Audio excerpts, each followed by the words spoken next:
अमरीकी फौज के ईरान पर मजीद हमले, बंदर अब्बास और कशम समेत मुख्तलिफ शहरों में धमाके। अमरीकी हमलों के रद्दअमल में ईरान के खलीजी ममालिक पर जवाबी मिसाइल हमले, आबना हॉर्मुज़ ताउक में सानी बंद रखने का ऐलान। उर्दन, बहरीन, कतर और मुत्तहिदा अरब अमारात में मिसाइल हमले। ईरानी मीडिया के मुताबिक जज़ीरे कशम के मुख्तलिफ मुकामात पर 10 से 11 मिसाइल गिरे। ईरानी सूबा हरमज़गान में ताज़ा हमले में एक शख्स जाँ बहक, 2 जख्मी। दूसरी जानिब कुवैत की सरहदी चौकियों और ऑयल प्लेटफॉर्म्स पर भी हमला। कुवैती वज़ारत दिफ़ा ने हमले की तस्दीक कर दी। कुवैती हुक्काम ने ड्रोन हमले को मुजरिमाना कार्रवाई करार दे दिया। OIC की ईरानी हमलों की सख्त मजम्मत। आबनाए हुर्मुज़ जहाज़ों की आमदोरफ्त के लिए खुली है। अमरीकी सेंटकॉम का दावा, कहा कि ईरान आबनाए हुर्मुज़ पर कंट्रोल नहीं रखता। अमरीकी सदर डोनाल्ड ट्रंप का कहना था कि सब कुछ ठीक चल रहा था। ईरान ने डील पर रजामंदी भी जाहिर कर दी थी, लेकिन अचानक ईरान की जानिब से बहरी जहाज पर ड्रोन हमला कर दिया गया, जिसके बाद सूरत हाल यकसर तब्दील हो गई है। पाकिस्तान का खत्ते में कशीदगी में इजाफे पर गहरी तशवीश का इजहार। दफ्तर खारजा का कहना है कि पाकिस्तान खत्ते के तमाम बरादर ममालिक की खुद मुख्तारी इलाकाई सालमियत की भरपूर हिमायत का इआदा करता है। फरीकैन तहम्मुल का मुजाहरा और कशीदगी में कमी के लिए फौरी इक़दाम करें। फरीकैन इस्लामाबाद मफाहमती यादाश्त के तहत अपने वादों की पासदारी करें। बलूचिस्तान में पाक फौज, FC और पुलिस का मुश्तरका ऑपरेशन शाबान जारी। सिरान तंगी में ताज़ा कार्रवाई के दौरान मजीद 4 दहशतगर्द हलाक। ऑपरेशन शाबान में हलाक दहशतगर्दों की मजमूई तादाद 71 हो गई। सिक्योरिटी ज़राए के मुताबिक 5 जुलाई से मुख्तलिफ कार्रवाइयों में 109 दहशतगर्द मारे जा चुके हैं। हलाक दहशतगर्दों से बड़ी मिकदार में असलहा, गोला बारूद बरामद। ऑपरेशन आखिरी दहशतगर्द के खात्मे तक जारी रहेगा। वाशिद के इलाके माशकेल में मुज़दिल दहशतगर्दों का निहत्ते शहरियों पर हमला। फैतल हिंदुस्तान के दहशतगर्दों की फायरिंग से 5 मजदूर शहीद। और मुल्क भर में आटे की कीमतों को पर लग गए। एक साल के दौरान आटे की कीमतों में होशुबा इजाफा। वफाकी इदारा शुमारियात के जारी करदा हालिया रिपोर्ट के मुताबिक कराची में आटे का 20 किलो का थैला 1800 रुपए से महंगा होकर 2900 रुपए का हो गया। इस्लामाबाद में भी 20 किलो आटे का थैला 1600 से बढ़कर 2800 रुपए का हो गया। रावलपिंडी में आटे का 1300 के बजाय 2786 रुपए का हो गया।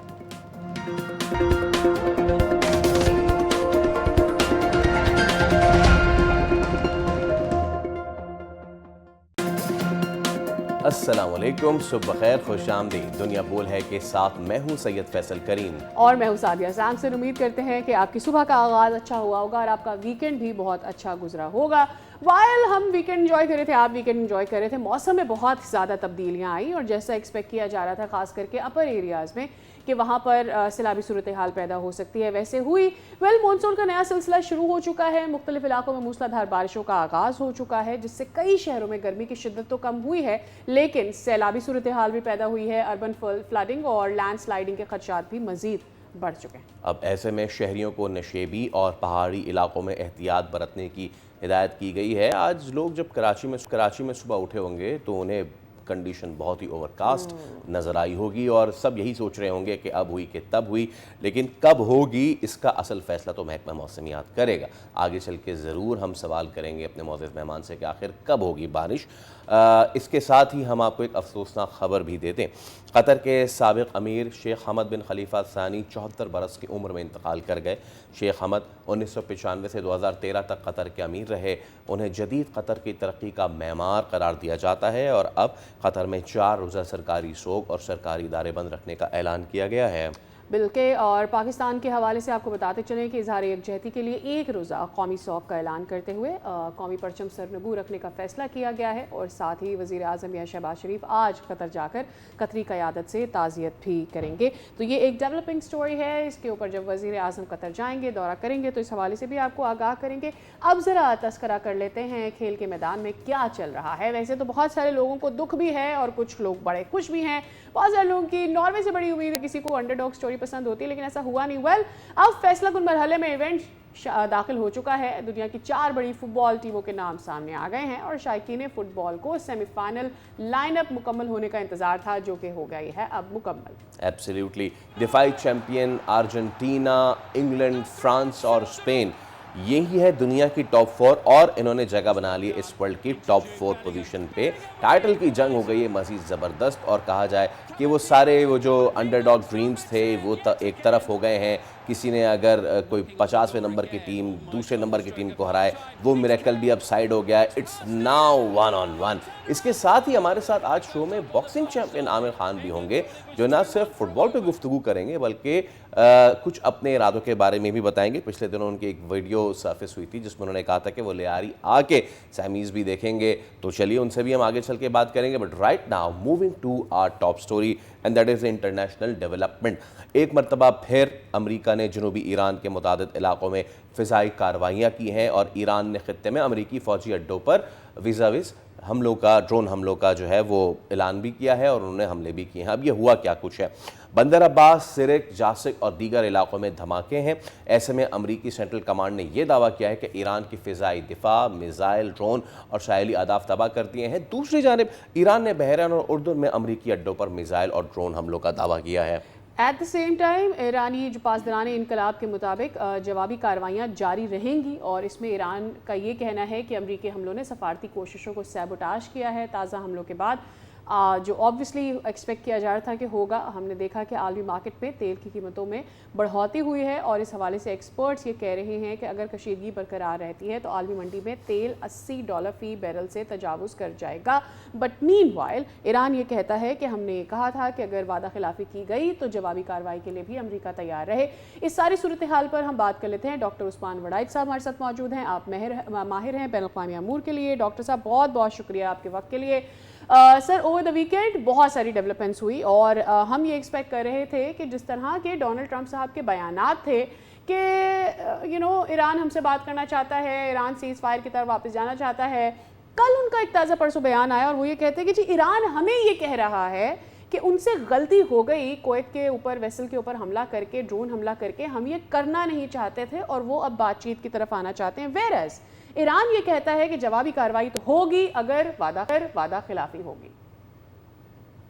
जी, मेरे ख्याल में एक कंजेनिटल लायर है डोनाल्ड ट्रंप। मेरे ख्याल में सबसे ज़्यादा जो एक ऑड वन आउट पर्सनैलिटी है इस सारे मामले के अंदर वो डोनाल्ड ट्रंप ही है और उनका वर्ड ऑफ माउथ जो है, मैं तो बाय नहीं उस चीज़ को करता, क्योंकि वो कोशिश पूरी कर रहे हैं बयानिया तश्कील देने की और जो ओर ऑफ इनविंसिबिलिटी अमेरिका का हर्ट हुआ है उसके लिए वो दबाव बरकरार रखने की पॉलिसी है जिसके ऊपर अमल पैर है। लेकिन मेरे ख्याल में यहाँ के ऊपर हमें समझना पड़ेगा कि इसमें पहल इस दफ़ा ईरान ने की है।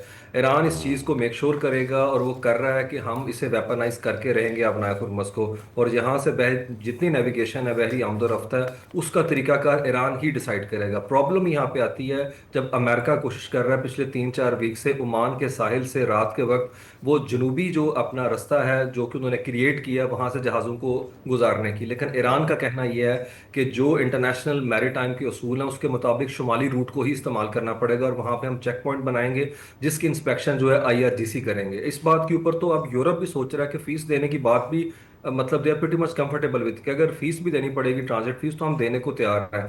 लेकिन डोनाल्ड ट्रंप जो है वो ये तासुर जो है जाहिर करना चाहते हैं कि इस सारे कजिए सारे मामले के बाद जो है ना ईरान विनिंग पोजीशन के ऊपर है। दूसरा, पहली क्लॉज ही MOU की जो है पूरी नहीं हो रही, दोनों फरीक जो है वो इंटरप्रिटेशन अपनी अपनी कर रहे हैं। तो मेरे ख्याल में ईरान के अंदर जो IRGC के अंदर हार्ड लाइनर्स हैं वो अब असर्ट करते नजर आ रहे हैं सारे मामले के अंदर। देखें, अब्बास अरागची ओमान में मौजूद थे, मुज़ाकरात कर रहे थे कोई फ्रेमवर्क रूल्स ऑफ एंगेजमेंट बनाने की, लेकिन उसी वक्त गैलेक्सी पे जो कि ग्रीस का जहाज है उस पर अटैक किया गया वहां के ऊपर। इसका मतलब है कि IRGC के अंदर जो हार्ड लाइनर्स हैं वो उस जगह के ऊपर खड़े हैं जहां पे उन्हें हमायत हासिल है आयतुल्ला मुश्तबा की। और आपको याद होगा 3 दिन पहले आयतुल्ला मुश्तबा ने कहा कि हम आयतुल्ला अली खामनाई जो हैं उनके कत्ल का बदला लेंगे। इसके बाद ही खबरें आना शुरू हो गई कि डोनाल्ड ट्रंप ने कहा मुझे मारने की कोशिश की जा रही है। वो सारा फसाड था जो इजरायली इंटेलिजेंस की रिपोर्ट के अंदर पेश किया गया है। तो मेरे ख्याल में पैटर्न यही रहेगा, मशरक़ वुस्ता के अंदर वोलेटिलिटी रहेगी, ना अमन होगा और ना मुकम्मल तौर के ऊपर आप कहें जंग वाली सूरत हाल रहेगी।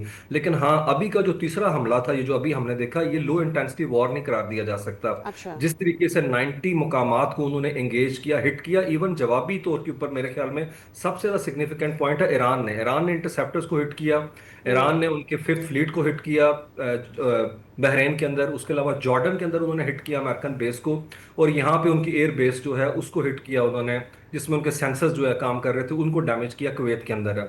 मेरे ख्याल में अमेरिका भी इस जगह के ऊपर आ चुका हुआ है कि 24,000 जो उन्होंने हमले किए हैं, फजाई हमले इसराइल के साथ मिलके इस आप कह लें कि रिसेंट हिस्ट्री का इतना बड़ा मिलिट्री ऑपरेशन जो इंटेलिजेंस बेस्ड था, उसके बावजूद जो है आईआरजीसी को वो उस तरह से डेंट नहीं डाल सके। और यही चीज आईआरजीसी के जो स्ट्रेटेजिक कॉन्फिडेंस है उसके अंदर इजाफा करती है, और वो एक स्टेप आगे जाने को तैयार है, वो हिट करने को तैयार है, वो रिस्क लेने को तैयार है। अब अमेरिका क्या कर रहा है? अब अमेरिका एक हाइब्रिड मॉडल के कॉन्टेक्स्ट के अंदर मल्टी लेड स्ट्रेटजी के साथ जो है हमें नजर आ रहा है। वो यूरोप का समिट जो हुआ है अभी टर्की के अंदर, जी। उसने रूस की बात ही नहीं की। वो बात ये कर रहे हैं कि आपने हमें डिच किया। अब वो चाहते हैं कि किसी तरीके से यूरोप को इसके अंदर शामिल करके ईरान के खिलाफ एक आलमी महाज जो है उसे तश्कील दिया जाए, और यूरोप की जो एनर्जी की सिक्योरिटी है उसे ईरान मुखालिफ प्रोपागंडे के ओके। अंदर शेप कर दिया जाए, तक इस तरीके से उसको नैरेटिव को लेके जाया जाए कि इन ये लूप के अंदर आ जाए हैं। और मेरे ख्याल में रिलक्टेंट है अभी भी यूरोप इस सारे मामले के अंदर। उन्हें पता डोनाल्ड ट्रंप वही हरकत कर रहे हैं जो 4 महीने पहले हमारे से अच्छा, तवक्को कर रहे इसमें थे। इसमें उस्मान साहब, इफ़ यू अलाउ मी, आपने भी अपनी गुफ्तगू में कहा, और अब यह एक हफ्ते से ये बात तो हो ही रही है कि ईरान बहुत ज़्यादा हार्ड लाइन हो रहा है इस मामले में, आईआरजीसी बहुत ज़्यादा सख्त गिर मौक़िफ़ इख्तियार रखे हुए है। माई क्वेश्चन इज़ कि क्या ईरान जस्टिफाइड है या नहीं, क्योंकि ये तो हॉर्मुज़ वाले मामले से पहले तेल का कंट्रोल आईआरजीसी के हाथ में नहीं था। आईआरजीसी के हाथ में हॉर्मुज़ के बाद से तेल का कंट्रोल आ गया। तेल का कंट्रोल का मतलब it's wealth wealth wealth. So now my question is कि क्या ये फैक्टर है कि आईआरजीसी नहीं छोड़ रहा हॉर्मुज़ को, या फिर इस फैक्टर को भी काउंट करें कि जब आप इस एमओयू के बाद कोई तीसरा स्ट्रेट निकालने की कोशिश करेंगे, ओमान, फ्रांस और अमेरिका, तो फिर ईरान, जिसको हम कहते हैं ना अपनी आम जबान में, ईरान की तो हटेगी, आई एम सॉरी मैं उसको रिफ्रेश करता हूँ, ईरान को तो गुस्सा आएगा। So is that IRGC hard lining factor, या फिर ये वाला मामला है कि एमओयू की जो डिनायल है वो कहीं और से हो रही है, इसलिए ईरान बॉम्बिंग कर रहा है? नहीं, मेरे ख्याल में पहली वाली बात आपकी दुरुस्त है। देखें, आईआरजीसी पहले भी वहां पे जो वसाइल हैं उनके ऊपर जो है उनका एक तरह से कब्जा, मेरे ख्याल में मुनासिब वर्ड तो नहीं होगा, लेकिन ये है कि वो हावी नजर कंट्रोल। आते हैं उनके ऊपर है। कंट्रोल, जी जी, उनका कंट्रोल है। और आयतुल्लाह जो मुज्तबा हैं वो आईआरजीसी के बड़े करीब तस्वुर किए जाते हैं 2007 से। उन्हें आंखें और कान तस्वुर किया जाता था आयतुल्लाह अली खामनाई का। तो जो उनकी टोन है वही आईआरजीसी की इस वक्त की एटीट्यूड के अंदर रिफ्लेक्ट करती नजर आ रही है। तो मेरा भी ख्याल है कि आईआरजीसी जो है अब पॉलिटिकल वहां पे जितने भी लीडरशिप है उससे कहीं डेविएट कर चुकी हुई है, उनके स्टांस से है। इसीलिए बातें की जा रही थी। अली लारिजानी बड़े सॉफ्ट थे, अली लारिजानी समझते थे मामलात को, नेगोशिएटर थे बहुत बड़े। उन्हें इन्होंने शहीद कर मारे। दिया। कायम खानी जो है उन्हें शहीद कर दिया, वहां के ऊपर है। तो अब ऑफ कोर्स है वो एलिमेंट्स जो है वो हावी होते नजर आते हैं, जिसके अंदर बाकर कालीबाफ भी आपको मेरे ख्याल में इस वक्त मौजूद है। और यही जी। मामला था कि पिछले महीने उन्होंने डायरेक्ट अटैक किया। जब लेबनान पे अटैक हुआ तो ईरान ने रिटेलिएट यहां से किया, तेहरान से हिट किया गया वहां के ऊपर है। तो मेरे ख्याल में अब ईरान असर्ट करता नजर आ रहा है, वो जो अपना डिफेंसिव पोस्चर जो है उससे हट चुका हुआ है ईरान। और ईरान के अंदर वो एलिमेंट्स मुझे लगता है आगे भी जो है आपको नजर आएंगे, जो रीजन के अंदर अपनी हेजमनी जो है उसका इंप्रेशन मेक श्योर करेंगे, जो हर सूरत के अंदर नजर आए, रिफ्लेक्ट करे उनकी पॉलिसी के अंदर है। तो मेरे ख्याल में जो जिस तरह उन्होंने वेपनाइज किया अपना हुर्मुज को, डोनाल्ड ट्रंप ज्यादा नहीं कर सकेंगे। देखें, ये फ्रस्ट्रेशन है उनकी डोनाल्ड ट्रंप की। अब नो डाउट अमेरिका की पॉलिसी शिफ्ट करती नजर आ रही है, लेकिन वो इतनी स्ट्रेटेजिक ओवर रीच कर जाएंगे तो मुझे लगता है वो तो डाइल्यूट कर जाएगा उनका पूरा सिस्टम। क्या जीसीसी कंट्रीज तैयार हैं ऐसे हमलों के लिए रूटीन पैटर्न के अंदर? वो तो अपनी रिकंस्ट्रक्शन रिहेबिलिटेशन की बात कर रहे हैं, और वो तो सोच रहे हैं हम नॉन एग्रेशन पैक्ट करें ईरान के साथ है। शायद किसी हद तक मुझे लगता है रूम देने की कोशिश की जा रही है इसराइल के अंदर नेतन्याहू को इलेक्शन के हवाले से, लेकिन वो अच्छा। भी मुश्किल सूरत हाल है वहां पे, क्योंकि लेबनान का महाज देखें अभी तक इंटैक्ट है। अब डोनाल्ड ट्रंप क्या कहते नजर आते हैं? अहमद अशरा को स्पेशल बुलाया गया फ्लाइट के ऊपर अंकरा में, और मुलाकात के बाद कहा गया कि आप मैनेज कर लेंगे इस मैनेज को, अगर हम आपको हैंड ओवर करें, क्योंकि आप तो सुन्नी ग्रुप हैं, आप इन्हें हिट करें जो लेबनान के अंदर ये हिजबुल्लाह ग्रुप है। मुझे लगता है साइमल्टेनियसली इतने ज्यादा जो महाज ईरान के लिए खोल देना एक वॉर ऑफ अट्रिशन है, जिसमें उसकी ताकत, उसके वसाइल और उसकी जो सलाहियत है फैसला करने की, उसे मुकम्मल तौर पर हंगामी हालत में रखना है। इसीलिए आप देख रहे होंगे खबरें आ रही हैं कि साइबर अटैक किए जा रहे हैं वाटर सप्लाई पे, बैंकिंग सिस्टम के ऊपर, पावर ग्रिड स्टेशन के ऊपर ईरान के अंदर है। तो एक अंदरूनी खल्फशार जो है उसको भी प्रॉप अप किया जा रहा है, फिर बैरूनी सरहदों के ऊपर वो चाह रहे हैं कि प्रेशर माउंट करे। इसीलिए वो टर्की को कह रहे हैं F-35 हम तैयार हैं आपको देंगे, और टर्की अपना एयर डिफेंस सिस्टम लगा रहा है वहां पे शाम के अंदर। देखिए, सिचुएशन जो है वो डेवलपिंग स्टेज के ऊपर है। प्रेग्नेंट सही। मूवमेंट हम देख रहे हैं इस चीज के हवाले से। डॉक्टर उस्मान, लेकिन दुनिया ना ईरान से ये एक्सपेक्ट करती है कि वो रिसीविंग एंड पर रहे, वो मजीद रिटेलिएट ना करे। ये कुवैती वेसल वाला जो मामला हुआ है, इसके बाद जो बाकर कालिबाफ साहब का इसके ऊपर पॉइंट ऑफ व्यू ये आया कि भाई वादा खिलाफी होगी तो हमने पहले से कहा था कि हम भी कार्रवाई करेंगे। तो ईरान चुप करके बैठने वाला नहीं है, उसको ऐसा लगता है कि अमेरिका कर सकता है तो हम भी हमले कर सकते हैं। हाउ फेयर इज इट, और कितना ज़्यादा मुस्लिम ममालिक में उसके लिए सपोर्ट कम हो जाएगी इस तरह से रिटेलिएट करने से? देखिए, इसमें कोई शक वाली बात नहीं है, काफ़ी फ़र्क पड़ा इस चीज़ से। लेकिन आयतुल्लाह अली ख़ामेनी के जनाजे में 104 कंट्रीज़ के डेलीगेशन जो है मौजूद थे, और पाकिस्तान का सबसे बड़ा डेलीगेशन था। इवन सऊदी अरेबिया ने अपना डिप्टी फॉरेन मिनिस्टर तक वहाँ पर डिस्पैच किए हुए थे। टर्की के नायब सदर आए हुए थे। ग्लोबल साउथ का एक इवेंट, एक अकट के तौर के ऊपर मैं उस इवेंट को देखता हूँ। मेरा नहीं ख्याल सफारती तौर के ऊपर कोई तनहाई है, और ये वो स्ट्रेटेजिक रियलिटी है जो मिडल ईस्ट कंट्रीज़ को माननी पड़ेगी। देखें, जीसीसी का इत्तेहाद तो काम ही नहीं कर रहा, ना अरब लीग कर रही है, ना OIC कर रहा है। और सऊदी अरेबिया मैं देख रहा हूँ इस जंग के अंदर विनिंग एंड के ऊपर खड़ा। They are pretty much comfortable to be seeing ये जो UAE है, कि जिस तरीके से UAE को इस तरीके से हिट किया जा रहा है, या उसके इत्तेहादियों को बहरीन में, सऊदी अरब मेरे ख्याल में ओके है। देखें, एक हमला सऊदी अरब पे नहीं किया गया, उसकी वजह क्या, उन्होंने अमेरिका के लिए अपनी एयर स्पेस बंद करके रखी हुई थी जहाजों के सही है। लिए। और वो चाहते यही है कि UAE से जितना पैसा है वो सारे का सारा डाइवर्ट करके रियाद के अंदर आ जाए। और यही तो झगड़ा MBS MBZ का। वो जो इकोनॉमिक डाइवर्सिफिकेशन चाहते हैं हाइड्रोकार्बन से, उसके अंदर ये सारा सिनेरियो तो उन्हें बड़ा फेवर कर रहा है। अदरवाइज इस लेवल का मेरे ख्याल में डेलीगेशन, और फिर उन्होंने अपनी एम्बेसी बंद नहीं की 4 महीने में ईरान के अंदर। जी। अब तो मेरे ख्याल में सऊदी अरेबिया जहां पे खड़ा होगा, मुस्लिम कंट्रीज जो हैं वो वहीं पे खड़े होंगे, क्योंकि उनके पास चेक बुक डिप्लोमेसी है। तो ओके। पाकिस्तान भी जो है उससे डेविएट नहीं करेगा। अदरवाइज मेरा नहीं ख्याल कि पाकिस्तान की पूरी मिलिट्री अस्करी सॉरी जो हमारी सियासी क़यादत है वो उस वक्त वहां पे ओके। मौजूद थी। एक ओके मैसेज दे रही थी मुस्लिम बिल्कुल ठीक है डॉक्टर साहब, हम हमारे पास सिर्फ 1 मिनट आखिरी रह गया है। एक और डेवलपमेंट है जो मैं आपके साथ शेयर करना चाहता हूँ। ये जो मिनाब पे हमला हुआ था, अब सेंटकॉम के जो ऑफिसर्स हैं वो पेंटागन की तरफ उन्होंने फिंगर्स पॉइंट कर दिए हैं, और वो कहते हैं कि जो प्लानर्स हैं उन्होंने आउटडेटेड कोऑर्डिनेट्स, और इसके साथ साथ जो टारगेट इन्फॉर्मेशन थी आउटडेटेड थी। इसके बावजूद सीनियर कमांडर्स ने स्ट्राइक को प्रूव किया। माय क्वेश्चन इज़, क्या अमेरिका ये आउटडेटेड इन्फॉर्मेशन की बुनियाद पे जंग लड़ रहा है, और क्या यही तो वजूहात नहीं जिसकी वजह से उसने इतनी मार खाई है? जिसमें कोई शक वाली बात नहीं है। आपको याद होगा कि जो एंथ्रोपिक वाले हैं उन्होंने तो केस किया हुआ है अमेरिकन कोर्ट्स के अंदर कि वेपन्स को ऑटोनोमस क्यों किया गया। 2015 का इमेज जो है वो दिया गया था एंथ्रोपिक को, और उसकी वजह से उन्होंने टोमाहॉक को लॉक किया। उस इमेज के अंदर जो है मिनाब और IRGC का जो वो ऑफिस है उसको एक ही बिल्डिंग के तौर पर दिखाया गया। तो वो जो फेंके गए वहां के ऊपर मिसाइल, उन्होंने दोनों साइड को हिट कर दिया गया, हालांकि वो अलग अलग थे। तो इसमें तो कोई शक नहीं है कि जो आर्टिफिशियल इंटेलिजेंस है, अगर आप इंसानी चेक उसके ऊपर नहीं रखेंगे तो उसमें तो सेंस ऑफ गिल्ट, वो गिल्ट है ही नहीं है। ओपनहाइमर एटम बम बनाने के बाद डिप्रेशन से सारी जिंदगी जीता रहा और उसके बाद मर गया कि ये हमने क्या कर दिया। तो मेरे ख्याल में ये बड़ा खतरनाक ट्रेंड है। और खबरें तो ये भी हैं कि ईरान को इन्होंने एक बैटल ग्राउंड के ऊपर और एक तजर्बा गाह के तौर पर इस्तेमाल किया आर्टिफिशियल इंटेलिजेंस के हवाले से अब। और यही हालात अभी भी देखने को मिल रहे हैं। देखें, अभी किंग्स कॉलेज लंदन के प्रोफेसर ने तीनों मॉडल, जेमिनाई को, क्लॉड को, और साथ में तीसरा जो है चैट बॉट को, तीनों को सिनेरियो दिए जंग के हवाले से। तीनों ने 79% तक कहा कि न्यूक्लियर वेपन का इस्तेमाल करना चाहिए, क्योंकि अल्टीमेट गोल जंग का जीत है। ये इतना खतरनाक ट्रेंड है कि अगर आर्टिफिशियल इंटेलिजेंस इस्तेमाल होती है फ्यूचर के अंदर भी, और वेपन को ऑटोनोमस कर दिया जाता है, ह्यूमन चेक नहीं रखा जाता, तो फिर मेरे ख्याल में ट्रिगर करते you are giving me Scares. scares Dr. of साहब is giving us Terminator scares type of thing. nuclear wars exactly. बहुत शुक्रिया डॉक्टर साहब आपके वक्त के लिए।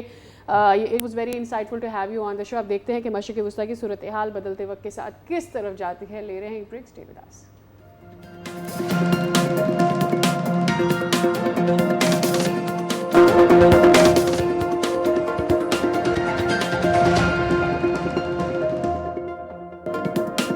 Welcome back.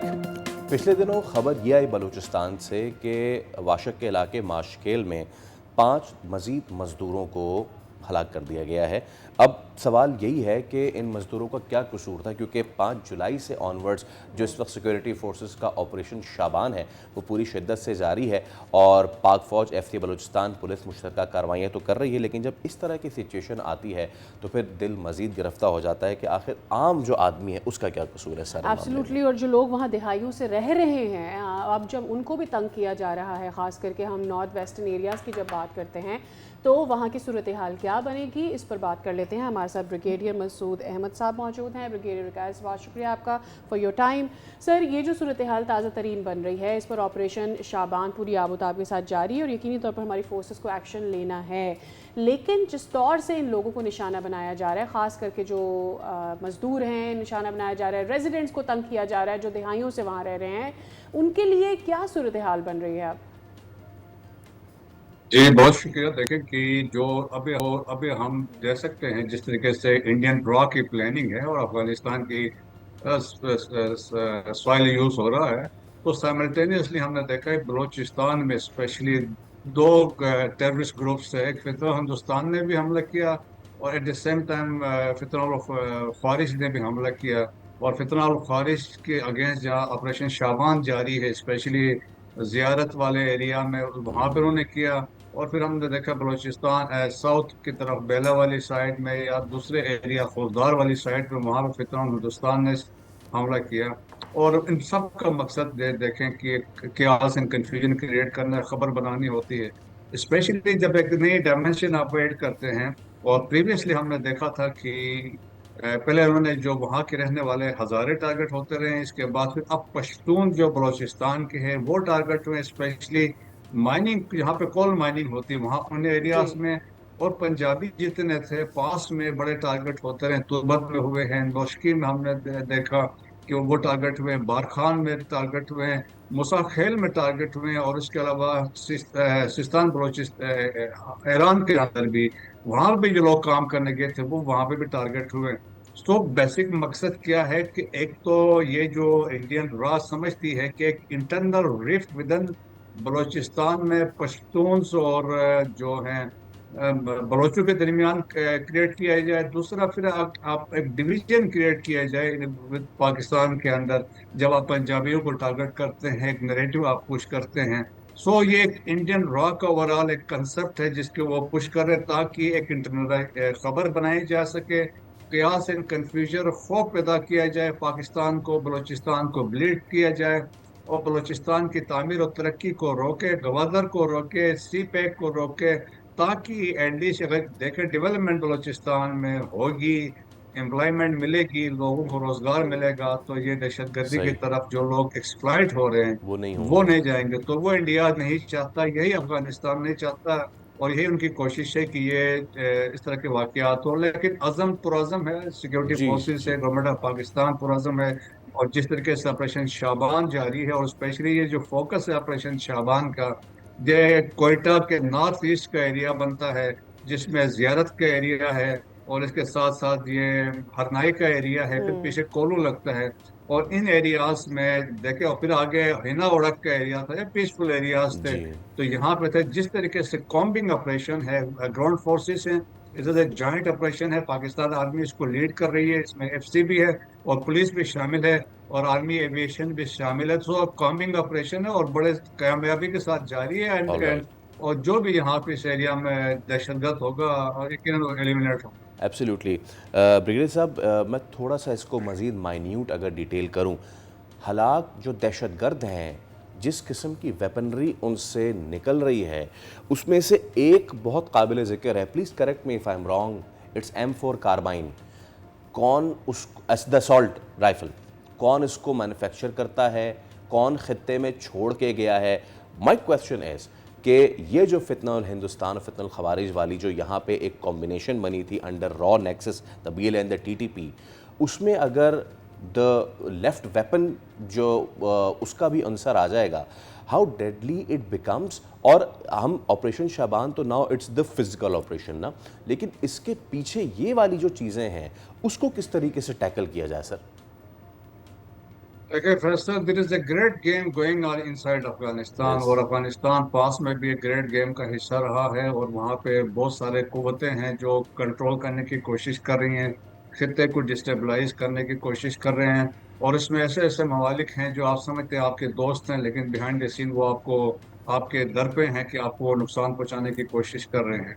So there four देखें, जिस तरह पाकिस्तान फॉलो कर रहा है, we have to protect our national interest. तो we have at to. All cost ये हम इसको प्रोटेक्ट करेंगे, इररेस्पेक्टिव हमारी दोस्ती किसके साथ क्या है, तो उसको we will ignore that. That is one thing. फिर देखें Afghanistan has become this an ecosystem है।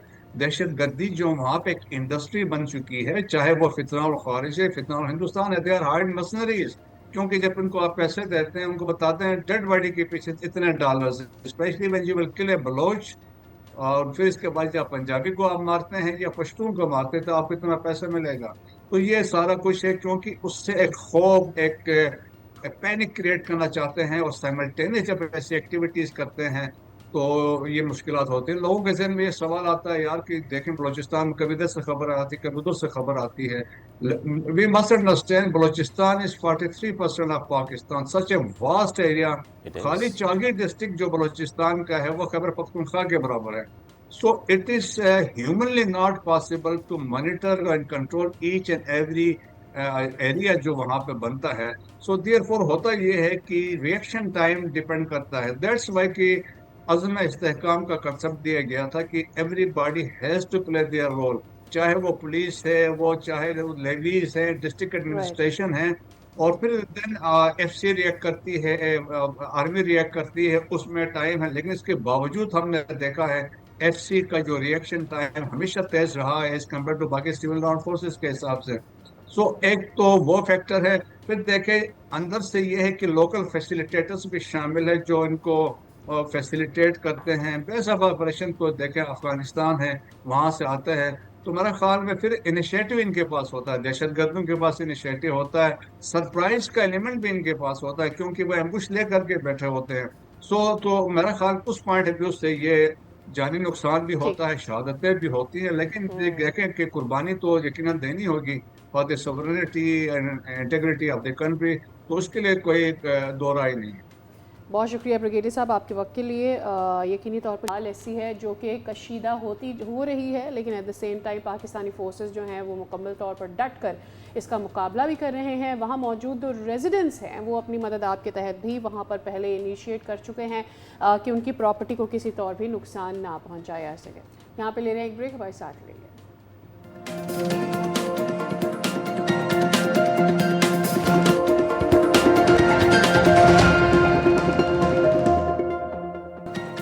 Welcome back. अब बात करने जा रहे हैं हम ऑब्वियसली फुटबॉल की, और इतनी एक्साइटमेंट तभी आती है जब फुटबॉल के बारे में बात करा जा रहे होते हैं। वेल, फीफा वर्ल्ड कप अपने फैसला कुन मरहले में दाखिल हो चुका है।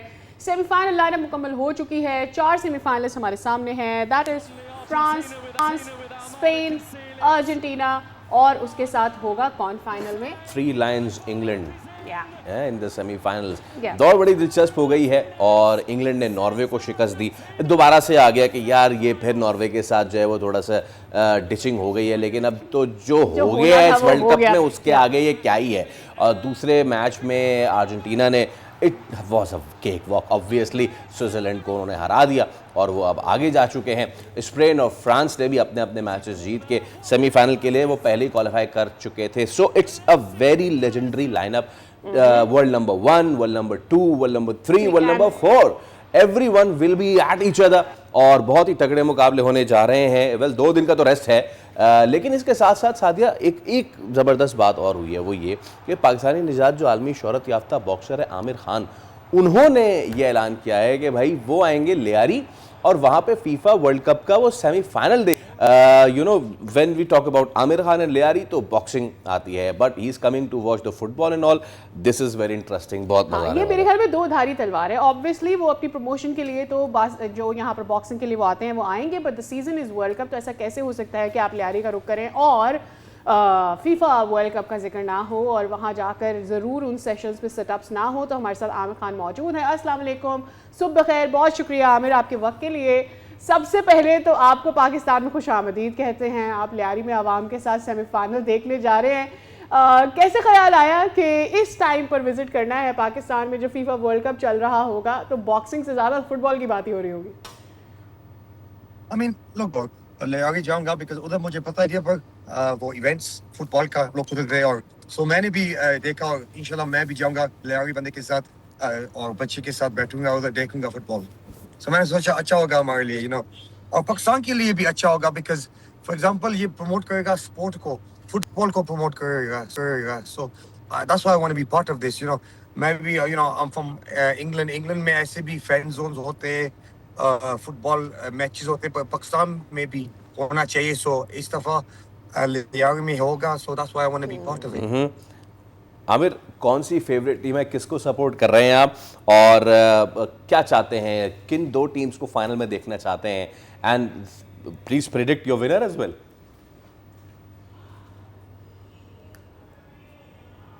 So maybe look, bande, the whole football is crazy. You know, abhi देखो Morocco is a good team. Yeah. England be amazing team. So I would love England against Argentina final में हो. That'll be an amazing match. Um, at the moment, you know, the semi-finals मैं आऊँगा उधर उसके लिए. So इंशाल्लाह वो अच्छा होगा first. We're gonna enjoy that moment. उसके बाद देखेंगे. You know, we'll see who's going to come through, who's going to be the best. But मैं चाहता हूँ इंग्लैंड वर्ल्ड कप जीते। सही। और आप ये भी बता दीजिए कि ऑब्वियसली हमारे लिए तो कुछ मैचेस बड़े ही हार्ट ब्रेकिंग थे। हमने यहाँ पर बैठ के बड़ा डिस्कशन भी किया कि ये तो नाजायज़ हो गया इस टीम के लिए। आपके ख्याल में सबसे हैरान कुन नतीजा कौन सी दो मैचेस या कौन सी दो टीमों के दरमियान आपको लगा? नॉर्वे स्विट्जरलैंड जो वो उन्होंने सेमीफाइनल्स में चले गए थे, so that's a big surprise. Also Brazil को देखो, Brazil is out of the World Cup. So मैं सोचा था Brazil will be in the final और अच्छा खेलेंगे, पर इस दफा उन्होंने इतना नहीं किया and surprisingly they are out of the World Cup. So ये बड़ा surprise था हमके सबके लिए. Yeah, it was a big surprise. You know, I'm talking about surprises, not talking about some decisions जिस पे आईब्रोज रेज हुई हैं। अर्जेंटीना एंड इजिप्ट वाला मैच, बहुत सारी चीज़ें, फिर उसके बाद कॉन्स्पिरेसी थ्योरी भी आई। सो डू यू थिंक कि ये जो चीज़ें थी, ये जो सिर्फ it was the social media बस, या फिर वाकई आपको लगता है कि कुछ गड़बड़ थी?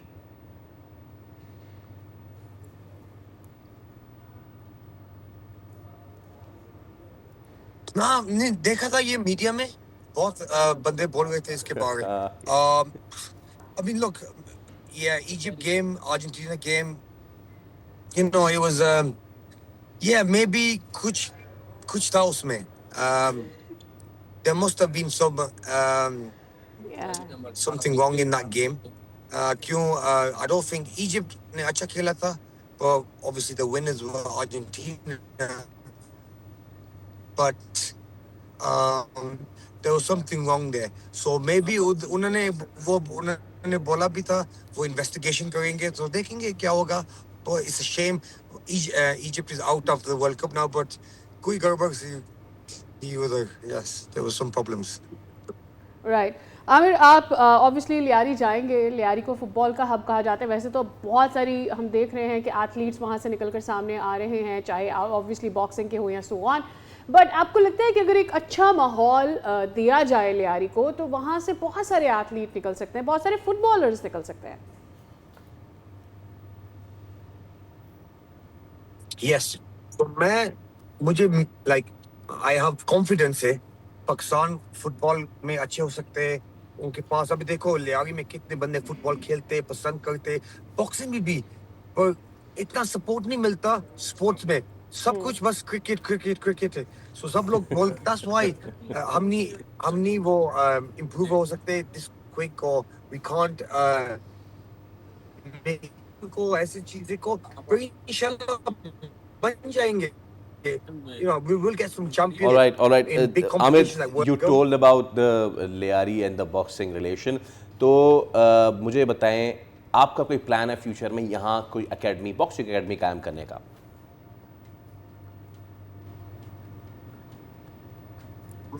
I would love to have a boxing academy in Liari. अभी हमारा देखो एकेडमी है इधर, और देखो कितना अच्छा है, और देखो कि सो इंशाल्लाह लियारी में भी हर मेजर सिटी में, एक लाहौर में होना चाहिए, एक कराची में होना चाहिए, एक सिंध में, पेशावर में भी होना चाहिए एक। लेट्स सी, इंशाल्लाह अभी मैं आया हूँ इधर और टाइम मैं लाइक स्पेंड करूंगा इधर पाकिस्तान में। और मेरी लाइक ड्रीम है एक दिन आमिर खान एकेडमी बहुत हम खोलेंगे पाकिस्तान में, और इंशाल्लाह इससे अच्छी ठीक बुक्स है भी आएंगी। Aamir, it's wonderful to have you on the show, और ये हम उम्मीद करते हैं कि आपका ये टूर जो है बड़ा कामयाब आपके रहे, और फुटबॉल भी आप यहाँ लियारी में आके बहुत इंजॉय करें। हम ले रहे हैं एक ब्रेक, स्टे विद अस।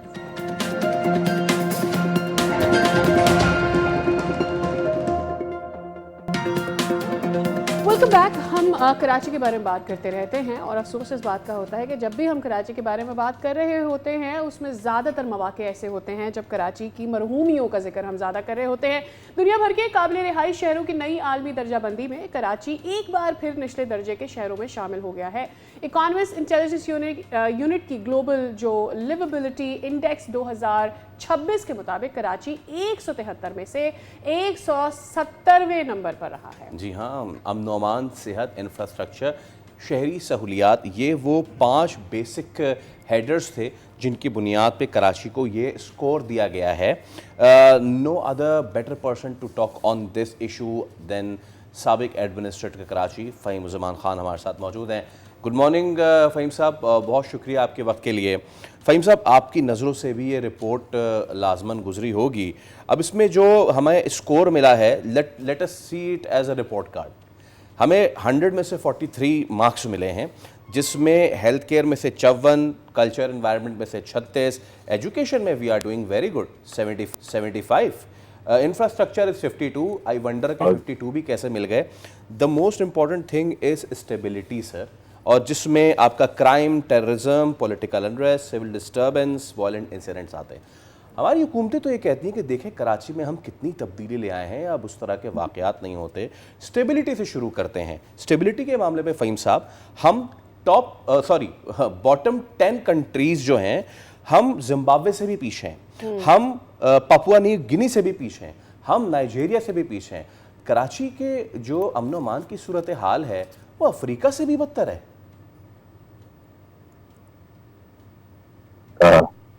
ये तो आप कराची के रहने वालों से पूछे। ये तो हकीकत है कि कराची के हालात बहुत बुरे हैं, और पिछले 20-25 साल में तो बहुत ही बुरे हो गए जी। अब इसको आप देखिए, एक तो अब आप स्केल ऑन 1 to 10 मुख्तलिफ शहरों को कंपेयर करते हैं, तो वहाँ के लोगों से वो लेते हैं, इंटरव्यू करते हैं, उनके परसेप्शन जानने की कोशिश करते हैं, फिर फिजिकल इंफ्रास्ट्रक्चर को देखते हैं, ट्रांसपोर्ट को देखते हैं। तो ये तो हकीकत है कि कराची की जो हालात हैं, एक तरफ आबादी मुसलसल बढ़ रही है, जिसकी वजह शायद इस मुल्क के अपने माशी और माशी हालात हैं, और कराची के अंदर जो लोग जिनको कंटेन करना है, जो एड्रेस करना है, प्लान करना है, वो ऐसा लगता है कि एग्जिस्ट ही नहीं करते। तो अब आप मुझे बताइए कि आपकी जो स्केल ऑन 1 to 73, मतलब 173 में से 170 नहीं आएंगे तो कहाँ आएंगे? अगर आपको इसका पूछना है तो कराची वालों से पूछें कि जो कराची के हालात हमने क्या देखे थे और आज क्या हो गए। राइट। अब फ़हीम साहब, अगर हमें ये बता सकें कि ठीक है 2026 की रैंकिंग में हम 170 पर आते हैं, लेकिन इससे पहले का जो कराची था 5 साल पहले, 10 साल पहले, 15 साल पहले, रिगार्डलेस ऑफ दिस रिपोर्ट, आप अपने एक्सपीरियंस से बताएं कि क्या हम बेहतर हुए हैं with the span of time, या हम वर्स हुए हैं एज ऑफ कराची? क्योंकि मैं इसी शहर में बड़ा पला हूँ। मेरे नाना नानी वालिदैन जो हैं वो इंडिया से पीरलाई बख्श कॉलोनी आए थे। पीरलाई बख्श कॉलोनी के साथ लियारी नदी रहती है। हम अपने बचपन में, ये यकीन यानी 70 साल पुराना नहीं है, लियारी नदी जाया करते थे छोटी छोटी मछलियां पकड़ने के लिए। उनको हमारी नानी बरंजियां कहा करती थी।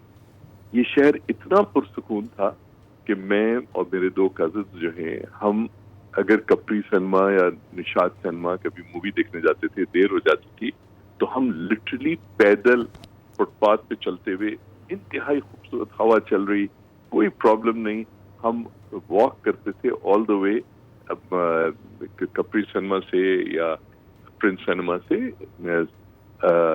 PIB कॉलोनी में डीप फिरासत क्लिनिक के पास मेरे नाना का घर था। उसके बाद नाजाबाद और फिर नॉर्थ नाजाबाद। अब यकीन करें, एक इतना खूबसूरत, इतना अच्छा शहर था। हम कभी लाहौर में पंजाब यूनिवर्सिटी के अंदर गोली वोली चलने की आवाज का किस्सा सुनते थे, हैरान होते थे कि यार ऐसा कैसे होता है। वाओ।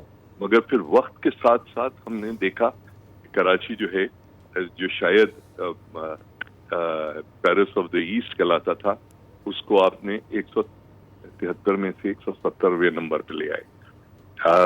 मैं सिर्फ आपको एक एनेक्डोट और दे दूं। जब क्लिफ्टन की प्लानिंग हो रही थी तो जुल्फ़िकार अली भुट्टो ने यहाँ कराची के कॉर्नेल ट्रेंड अर्बन प्लानर थे अहमद अली साहब, उनको टास्क किया। बहुत बड़ा नाम था, बहुत बड़े आदमी थे। उन्होंने नॉर्थ फैसलाबाद, फेडरल बे एरिया सब प्लान किया। उन्होंने भुट्टो साहब ने उनको क्लिफ्टन की प्लानिंग के लिए कहा। तो जो प्लानिंग अहमद अली साहब, और यकीन जाने अर्बन प्लानर्स में वो कम से कम 27 फीट के आदमी थे, जब वो प्लानिंग लेकर आए तो भुट्टो साहब ने ये कहकर वापस कर दी प्लानिंग कि इसके अंदर ग्रीन बेल्ट, पार्क्स और प्लेग्राउंड जो है वो एडिक्वेट नंबर, यानी कि खास मतलब जो जरूरी मिकदार है उसमें नहीं है। अच्छा। और उसको बाद में पिछले 20, 25, 30, और फिर 35 उसके साल बाद में हमने वक्तन फवक्तन फ़हीम साहब हर प्ले ग्राउंड को जो है वो किसी सियासी इजलास का जो है बैठक और इस तरह ही हमने नहीं, देखा है। और सीधे फिर सीधे बिल्डर्स को दिए, बिल्डर्स को भी दिया, पार्क्स भी हमने जाया होते हुए देखे। खा गए, सर पार्क खा जब गए। से ये report I, I am sure आपने भी देखा होगा, डिफेंडर्स बहुत सारे हैं, हर कोई ये बात कर रहा है कि जी आपने 1990 का दौर नहीं देखा, यहाँ पर तो गोलियां चलती थी, कराची को एक महीने में जो है बिलियंस का नुकसान हुआ है। देखा, मैं कर जी जी, जी मैं कर्ज करूं कि ये जो यहाँ पर इतना बड़ा क्लिफ्टन पे बैरिया आइकॉन टावर बना दिया, जो इतना बड़ा 62 मंजिला, वो एक स्कूल, सड़क और जबरदस्ती निकाले हुए मकीनों का प्लॉट को अमेलगमेट करके आज वो खड़ा भाई भाई बोल रहा है। तो ये जो गोलियां चलती थी या वो चलती थी, बिल्कुल सही है। कराची ने अफगान वॉर के समरात भी देखे, कराची ने बहुत सारी चीजें देखी, किस तरह से कराची को वायलेंस के हवाले किया गया। मगर वो मुसलसल शहर जो है डाउन हिल जा रहा है। देखिए, पाकिस्तान के माशी हालात ऐसे नहीं है कि लोग कराची आना बंद कर दें। यहाँ रोजगार की तलाश में कोई अपने प्यारों की कब्रें और घर छोड़कर कराची नहीं आना चाहता, मगर वो रोजगार की तलाश में आता है। क्योंकि पूरा पाकिस्तान रोजगार दे नहीं सकता, कराची में रोजगार में हर एक को मिल जाता है। सस्ती रोटी, छीपा का खाना और दस्तरखान ये सब मिल जाते हैं। तो लोग यहाँ हर साल जोख दर जोख आ रहे हैं। एक तरफ पॉपुलेशन का प्रेशर बढ़ रहा है और एक तरफ इंतहाई तीसरे दर्जे की सरकार, जिसने ना पब्लिक अपने लिए 12-12 करोड़ रुपए की लैंड क्रूजर्स ले लेंगे, आप अपने लिए स्पेशल सिक्योरिटी यूनिट बना देंगे जो आगे पीछे पुलिस मोबाइल जब आपकी पॉलिटिकल लीडरशिप खुद ये कह रही हो कि कराची ने बहुत दहशतगर्दी देखी है, जिसका काम था दहशतगर्दी को रोकना, तो फिर कराची के मसाइल का हल क्या है? कैसे इस शहर को आपको लिवेबल बनाना है? देखिए, कराची को लिवेबल बनाना कोई बहुत बड़ा मसला नहीं है। इस वक्त भी कराची दुनिया के सबसे ज्यादा आबादी वाले शहरों में से नहीं है। कराची की लोकल गवर्नमेंट को एम्पावर कीजिए। कराची के अंदर जो आपने हिस्से बखरे किए हुए हैं कि 27 और 30 लैंड ओनिंग एजेंसीज आपने बनाई हुई हैं, उनको आप खत्म कीजिए। कराची को एक मेट्रोपॉलिटन कॉर्पोरेशन बनाइए। कराची से आप बोरों में नहीं, डंपरों में और कंटेनर्स में भर के टैक्सेस लेके जाते हो। यार थोड़ा सा कराची को भी दे दो। कराची का अगर आपने कंपैरिजन करना है, खुदा के नहीं, कराची का कंपैरिजन लाहौर से करना बंद कीजिए। कराची का कंपैरिजन मुंबई से कीजिए। उनका देखिए कि मुंबई शहर का बजट क्या है और कराची का बजट देखिए क्या है। किस तरह से पुलिस, यहाँ पर पुलिस जो है, सियासतदान जो सूबाई या फेडरल लेवल पे हो, वो अपने लिए उन्होंने पुलिसें तैयार करके रखी हुई हैं जी। पुलिस को आप कराची की जो इलेक्टेड गवर्नमेंट है उसके नीचे दीजिए, जो सारी दुनिया में होता है। आप ये चीजें कर लीजिए। कराची बहुत लिवेबल है, बहुत लवेबल है। कराची के अंदर सड़कें बहुत, अगर आप यहाँ से लाहौर या मुंबई जाएं, आपको बहुत बारीक बारीक छोटी छोटी सड़कें नहीं मिलेंगी। बड़े बड़े कराची में ट्रैफिक का को हैंडल किया जा सकता है। कराची में सर्कुलर रेलवे का ट्रैक यानी कि अर्बन ट्रांसपोर्ट का 1960s और 70s से अवेलेबल है, सिर्फ रीएक्टिवेट करती है। एब्सोल्युटली फ़हीम साहब, और आपने जो गुफ्तगू की ना, यहाँ पे ट्रैफिक के अलावा पथारे भी कंजेशन में। आप संडे की सुबह बंदर रोड पे चले जाएं, आपको सीधा नज़र आता है सामने बंदरगाह, और as the passage goes on आपको पथारे बढ़ते जाएंगे, फिर वो सड़क रहेगी नहीं। फ़हीम साहब, thank you so much for your time, बहुत मुफीद रहा आपसे गुफ्तगू कर। और लुब्बे लुबाब यही है सेगमेंट का कि जो हमारा ये नंबर आए हैं, हमारे कराची को दिए हैं दुनिया ने 43 आउट ऑफ 100, ये आसानी से बढ़ाए जा सकते हैं अगर नियत हो तो। लेकिन देखिए, एक तरफ तो वैसे ही लिवेबिलिटी हमारी इतनी कम हो रही है, अभी तो सिर्फ कराची क्या, ये क्या दीगर शहर हमारे पेरिस बन गए हैं, महंगाई भी बढ़ती जा रही है। तो ऐसे में रोज़ बरोज़ लोग हो रहे हैं परेशान और नरकनामे पे अमल होता नहीं है, मनमानी कीमतों पर चीज़ें फ़रोख्त हो रही हैं। और सबसे पहले कराची ही का रुख कर लेते हैं। हमारे नुमाइंदे साद गुज्जर हमारे साथ मौजूद है। साथ, जब से बढ़ा है पेट्रोल तब से बढ़ गई हैं कीमतें, कम होता तो कम तो नहीं होती चीज़ें। ज़रा बताएं कराची में महंगाई की क्या सूरत हाल है? देखिए जी, बिल्कुल इस वक्त मैं कराची के सेंटर इम्प्रेस मार्केट में मौजूद हूँ और पेट्रोलियम मसनूआत की कीमतों में जो हालिया इजाफा देखा गया, उसके बाद हम देख रहे हैं कि जो गरीब आदमी है ख़ास तौर पर, उसकी तो कमर टूट गई है। शहरियों का एक सबसे जो शहरियों की बड़ी शिकायत है वो ये है कि जिस वक्त जब कीमतें पेट्रोल की बढ़ाई जाती हैं तो उस वक्त महंगाई फ़ौरन हो जाती है, लेकिन जब कीमतें कम होती हैं तो उस वक्त हम देखते हैं कि जी जो चीज़ें हैं वो सस्ती क्यों नहीं होती। मैं इस वक्त मौजूद हूँ मार्केट में, मेरे पीछे आप देख सकते हैं कि ख़रीदो फ़रोख्त चल रही है। एक खातून हमारे साथ मौजूद है। मैम अस्सलाम वालेकुम। वालेकुम सलाम। मैम ये बताइएगा कि इस वक्त पेट्रोल की कीमत बढ़ी है, उसके बाद महंगाई देखी जा रही है। जब पेट्रोल की कीमत कम होती है तो उस वक्त जब चीज़ें सस्ती नहीं होती, वो हमेशा महंगी ही इस तरीके से जो है वो गलत बात है ना, ऐसा होना नहीं चाहिए ना। आम को इतनी तकलीफ़ होती है, महंगाई इतनी हो गई है, गुर्बत इतनी ज़्यादा हो गई है, तो ये सब ख्याल करना चाहिए ना, सबको ख्याल करना चाहिए, हुकूमत को ख्याल करना चाहिए। और जो ये इन बिटवीन जो ट्रेडर्स होते हैं ना, ये इस बात का बहुत फ़ायदा उठाते हैं, बहुत ज़्यादा फ़ायदा उठाते हैं, एंड दैट्स रियली पैथेटिक। कि और सफ़र कौन करता है? अब आम सफ़र करती है, बहुत ज़्यादा सफ़र करती है। बिल्कुल ठीक है ma'am, thank you so much.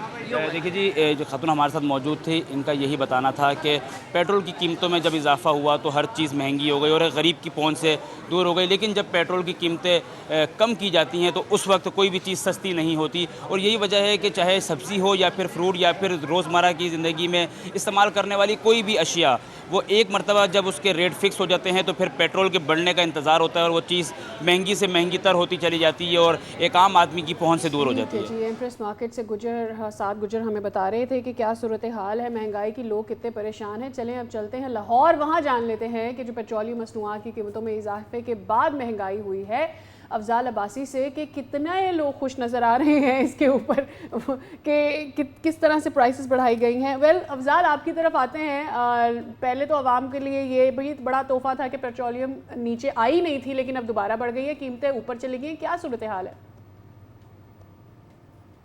जी बिल्कुल, पेट्रोलियम मसनूआत की कीमतों में इजाफे से आवाम खासे परेशान हैं। ट्रांसपोर्ट, अशिया ज़रूरिया और दीगर जो चीज़ें हैं उनकी कीमतों में इजाफा देखने में आ रहा है और ऐसे में शहरी कितने परेशान हैं, शहरियों से ही जानते हैं। सर बताइएगा, पेट्रोलियम मसनूआत की कीमतों में एक बार फिर इजाफा हुआ है, कितनी आम आदमी की लाइफ जो है वो डिस्टर्ब हो जाती है जब पेट्रोल की कीमत में जो है वो इजाफा होता है? देखिए, फ़र्क तो बहुत ज़्यादा पड़ता है, थोड़ा भी हो तो मिल के बहुत ज़्यादा, क्योंकि इसका इस्तेमाल बहुत ज़्यादा है आम आदमी के लिए भी। हाँ, हर आदमी जो है ना वो कोई ना कोई कन्वेंस ज़रूर इस्तेमाल कर रहा है, शहर में तो ज़रूरी है, और कन्वेंस में पेट्रोल ही डलता है ज़्यादा, उसमें पानी तो डलता नहीं है, तो लिहाजा इसका ख्याल करना चाहिए। अगर आलमी सतह पे उसके रेट्स कम हो रहे हैं तो उसके मुताबिक उसी तक मतलब रिलीफ देना चाहिए। ये हुकूमतें जो है ना वो अपनी जेबें पहले भरती हैं और बाद में आवाम को देखती हैं, तो इसका ख्याल करना चाहिए। बिल्कुल, शहरियों का कहना है कि जब पेट्रोल की कीमतों में इजाफा होता है तो फिर उससे जो है वो आम आदमी की ज़िंदगी बहुत ज़्यादा मुतासिर होती है, क्योंकि हर कोई जो है वो ट्रांसपोर्ट से और दीगर अशिया ज़रूरिया का जो लिंक है वो पेट्रोल से ज़रूर बनता है। इस वजह से जो महंगाई है उसमें इजाफा देखने में आता है। जी ऑलराइट, ज़रा सखर का भी रुख कर लेते हैं, सिंध का तीसरा बड़ा शहर। यहाँ पर महंगाई की क्या सूरत हाल है, शाहिद अली से मज़ीद जान लेते हैं। जी शाहिद, बताइए।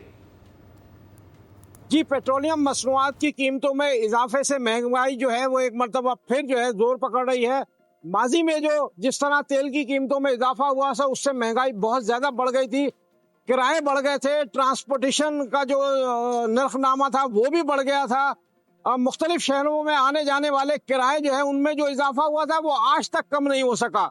अब सूरत हाल ये है कि एक मरतबा फिर जो है वो तेल की कीमतों में इजाफा किया गया। हमारे साथ ताजिर रहनुमा ज़हीर भट्टी मौजूद है, उनसे बात करते हैं।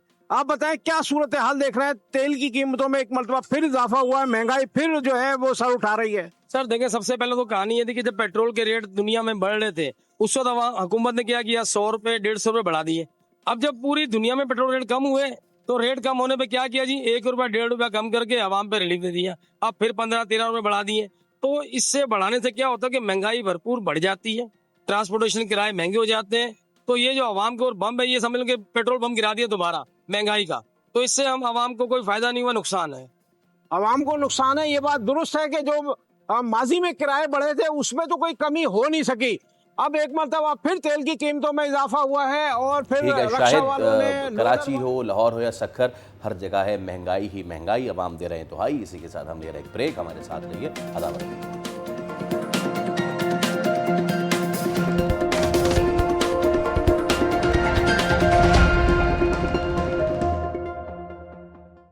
Welcome back. You know, rap जो कि ऑलरेडी पूरी दुनिया में मकबूल हो चुका है, पाकिस्तान में now it's setting its foot notes. और जो the Gen Z is doing so great in this.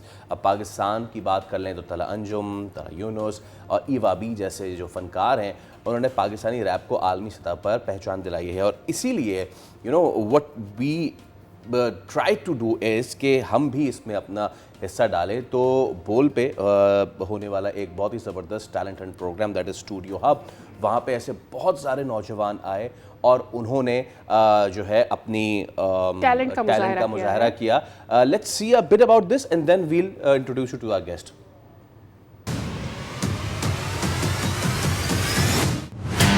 हर शहर में एक आवाज़ और हर गली में एक ख्वाब है, लेकिन हर टैलेंट को मंजिल नहीं मिलती। ये एस्टैब्लिश्ड स्टार्स नहीं, ये पाकिस्तान के वो हिडन जेम्स हैं जो आज तक सिर्फ अपने लोगों तक महदूद हैं। और हम इन्हें सिर्फ ढूंढ कर नहीं लाए, बल्कि हमने इनकी कुछ रिकॉर्डिंग्स भी तैयार की, क्योंकि असल टैलेंट तो सिर्फ तालियों की नहीं, बल्कि एक प्लेटफॉर्म की ज़रूरत है। द स्टूडियो हब जिसने दिया एक और ऐसे टैलेंट को भी मौका। वैसे तो बहुत सारे कराची के रैपर्स हैं जो कि सोशल मीडिया पर हमें एक्टिव नज़र आते हैं, मुख्तलिफ टैलेंट प्रोग्राम्स के साथ भी जुड़े होते हैं, लेकिन बहुत ही कम को ये प्लेटफॉर्म मिलता है कि वो किसी बड़े प्लेटफॉर्म पर जाकर अपना टैलेंट वहाँ दिखा सके। तो हमारे साथ रूमी मौजूद है जो कि रैपर हैं और बड़े हम देख रहे हैं कि इवेंट्स में जाकर ये रैप ऑलरेडी कर रहे हैं और स्टूडियो हब में भी ये आए और उसके बाद इनके टैलेंट को जगह मिल सकी। तो आइए उनसे बात करते हैं। अस्सलाम वालेकुम Rumi. Good morning. Good morning Rumi, एक तो पहले आप बताइए कि ये रैपिंग की तरफ कैसे आए। ऑब्वियसली कराची में बहुत मोटिवेशन है, हर रैपर खास करके कराची के बारे में तो खुल के बात कर रहा है, कराची के इश्यूज़ की, बट जनरली स्पीकिंग कि आप कैसे आए रैपिंग की तरफ? रैप की तरफ मेरा आना इस तरीके से हुआ कि मैं बचपन से लिखने का मुझे बड़ा शौक़ था और राइटिंग मेरी चलती रहती थी। तो एक बारी मैंने असली गाना सुना और असली की तला यूनुस का वर्स था एक, असली दोस्त और पराठे नकलियों पे लगे ना के ढूंढे नुक्स वो मुझ में जाके।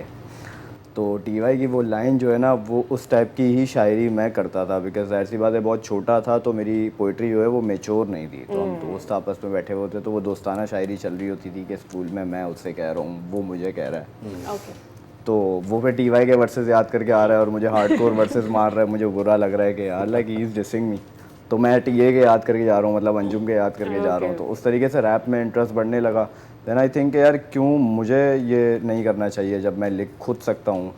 तो फिर मैं लिखना शुरू हुआ। उसके बाद डेफिनेटली कि हिप हॉप उस वक्त इतना ज़्यादा नहीं था और voice was doing great like today. तो वो जो है मैंने कहा कि यार अब हिप हॉप म्यूज़िक एक्सप्लोर करना है। फिर जब बीट्स वगैरह सुनी तो बहुत मुश्किल लगी कि यार इतनी फास्ट बीट पे और इतनी जल्दी कहना और ये सारी चीज़ें, हाँ ये सारी सबको राइम में लेके आना, that's so difficult for me कि ऐसा शख्स के जिसके पीछे किसी का भी म्यूज़िक से कोई रिलेशन ना हो और उससे कोई भी मतलब एजुकेशन ना हो अबाउट म्यूज़िक। तो फिर प्रैक्टिस करने लगा। प्रैक्टिस करने के बाद जाके जो है फिर उसके बाद गाना वगैरह स्टूडियोज़ जाने लगा और रिकॉर्ड करवाने लगा। फिर अच्छा रिस्पांस मिलने लगा, जो मुझे सुन रहे थे उन्हें मज़ा आने लगा कि यार ये तो उस मोटिवेशन से फिर मैंने अच्छा, कहा कि मुझे यार एक क्यूरोसिटी है, मैं बहुत सारे रैपर्स को सुनती हूँ लेकिन मैं कभी भी उस स्पीड के साथ वो वर्ड्स मतलब आपने कहा मैं प्रैक्टिस करता था, प्रैक्टिस कैसे लाइक प्रैक्टिस का मेरा ये होता था कि for example I play the beat and अब मैं उस पर मम्बल कर रहा हूँ, हाँ उस पर मम्बल करे जा रहा हूँ जो मेरी वाइब बन रही है ना उस हिसाब से मैं गुनगुना रहा हूँ, अ काइंड ऑफ गुनगुनाना, ठीक है। और जब वो एक रिदम मेरा बन जाता था तो मैं एक वाइब में आ जाता था, एक जोन में आ जाता था कि यार हाँ इस टाइप का गाना इस बीट पे बन सकता है। उसके बाद फिर जो है लिखना स्टार्ट होता था, फिर पहले टॉपिक सिलेक्ट होता है फिर उसके बाद लिखना स्टार्ट। सही है। अपार्ट फ्रॉम पाकिस्तान किसको फॉलो करते हैं वर्ल्ड वाइड?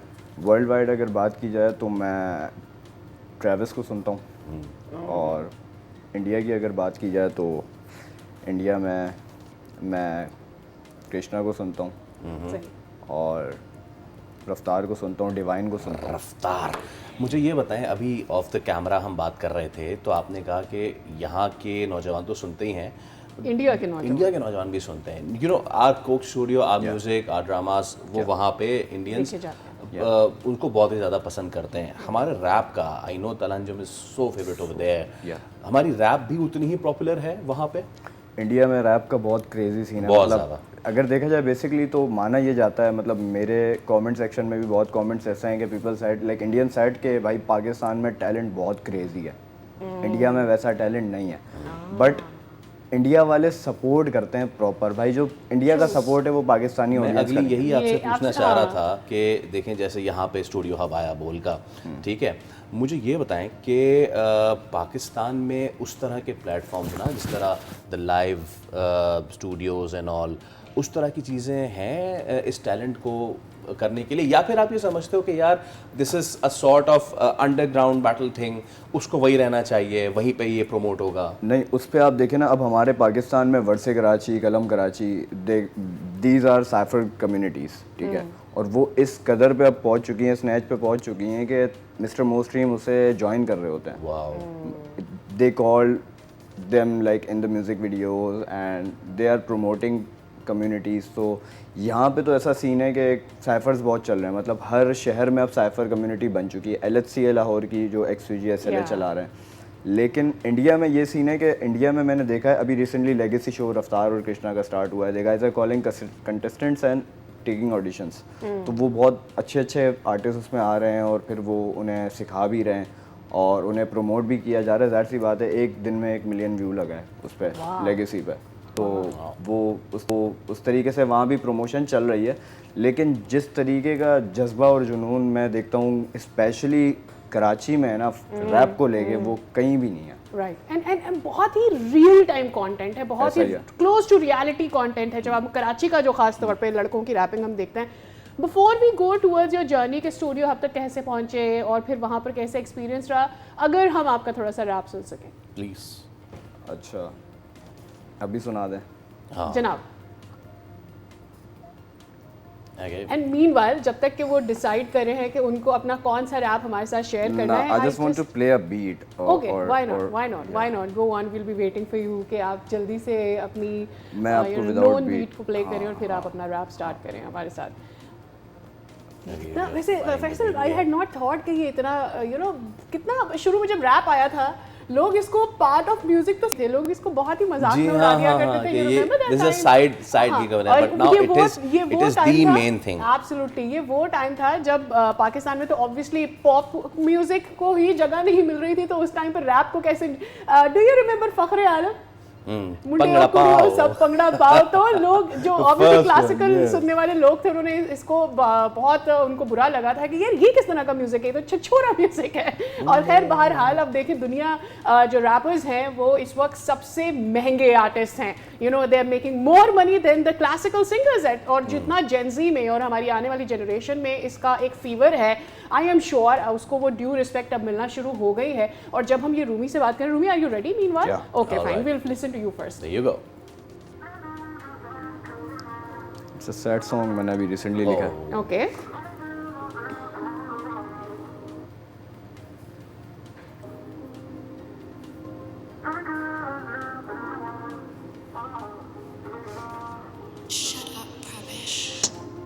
हर मोहब्बत लगती पहली क्यों, ना मिली तो फिर भी बात इतनी फैली क्यों, जिसका मिलना ही नहीं था, जिसको चाहा भी बड़ा था, उसकी खातिर इतनी मुश्किलें भी झेली क्यों?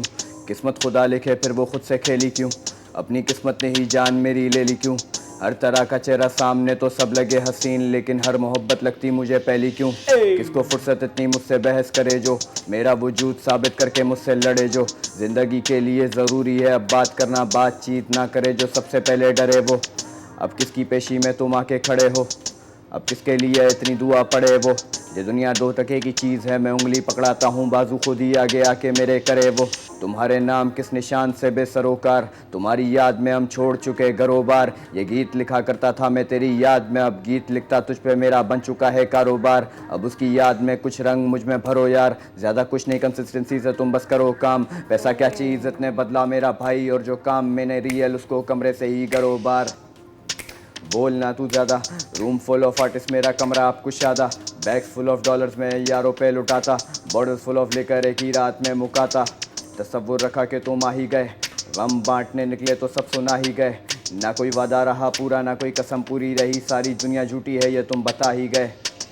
खुदा की बंदी थोड़ी शर्म कर, सुनाता दास्तान शौक की मैं तड़प कर। ये लैला मजनू वाली ज़िंदगी में कुछ नहीं रखा है, मर्द यही बोलता है कि रोटी गरम कर। वाह भाई, जबरदस्त जबरदस्त। आपकी वो जो एक लाइन है ना, हर मोहब्बत लगती मुझे पहली क्यों, ये बड़ी इंटरेस्टिंग थी बहुत मेरे खास लिए। बंदे ने लाइन दी है मुझे, और वो यहीं से ताल्लुक़ रखता है। अच्छा। हम 2 दिन साथ पहले सप्तान भाई बैठे हुए थे, सप्तान भाई और मैं। तो 2 दिन पहले साथ बैठे हुए थे, तो ही साइड के यार रूमी एक बात बताऊं मैं तुझे, तू ब्रेकअप कर तो रहा है, लेकिन तेरा दिल ठीक हो जाएगा कुछ ही टाइम बाद। हर ब्रेकअप लगता है यार फर्स्ट टाइम हुआ है, और हर प्यार लगता है कि पहली दफ़ा हुआ है। मोहब्बत करने वालों के लिए बहुत ही एक्सपीरियंस किसी शख्स ने ये लाइन दे दी है। रूमी, बहुत शुक्रिया आप यहाँ पर आए, was wonderful to have you. आप एक उभरते हुए टैलेंट है और हम आपकी कामयाबी के लिए दुआ गो हैं। वेल, इसके साथ ही हमें लेनी है एक ब्रेक। स्टे विद अस।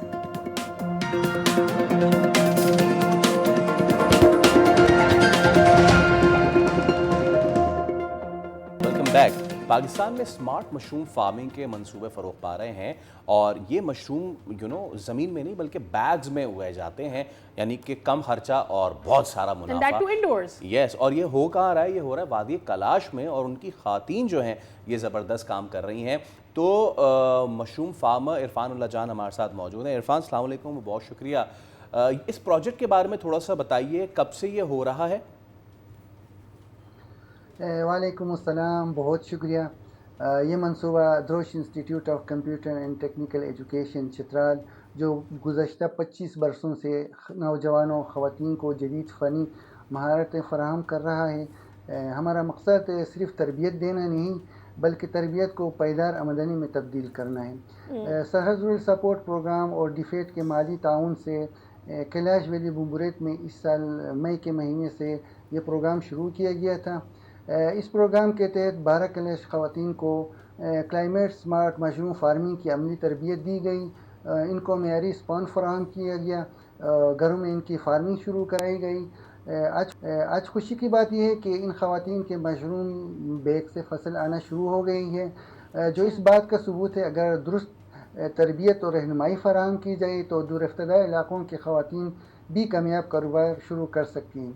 हमारा मकसद सिर्फ ट्रेनिंग देना नहीं, बल्कि ट्रेनिंग टू अर्निंग यानी तरबियत को बाइज़्ज़त आमदनी में तब्दील करना है। इरफान, मुझे ये बताइएगा, ये जो मशरूम को बैग में बनाया जा रहा है, उगाया जा रहा है, इसकी वजह क्या है और किस तरह से ये प्रोसेस आगे लेकर जाया जाता है?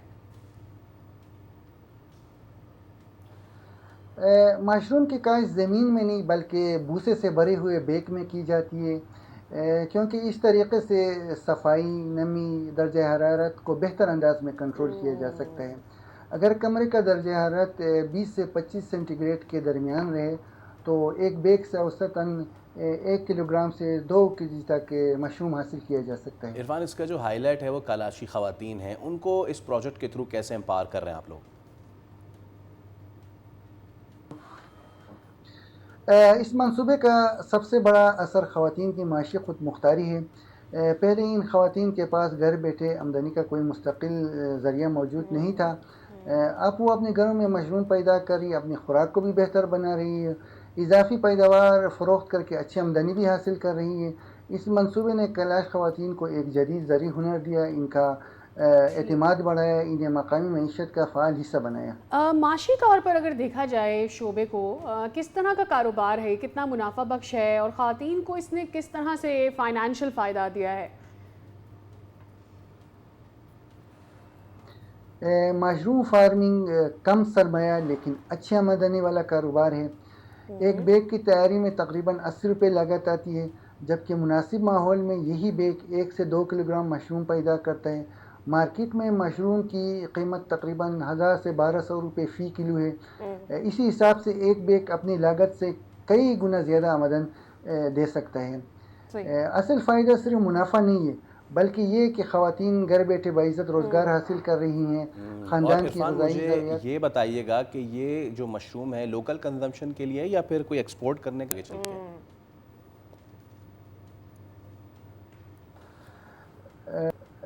इस वक्त हमारी पहली तरजीह लोकल मार्केट है।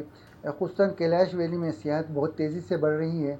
होटल्स, गेस्ट हाउसेस, रेस्टोरेंट्स और सियाह ताज़ा मशरूम को पसंद करते हैं, इसलिए मकामी मार्केट में ही बहुत अच्छे मौक़े मौजूद हैं।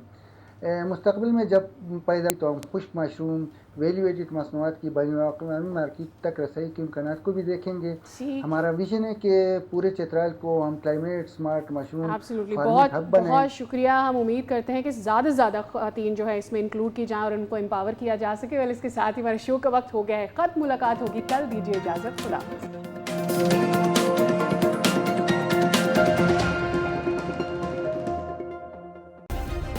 सब्सक्राइब करें और बेल दबाएं ताकि कोई खबर रह न जाए।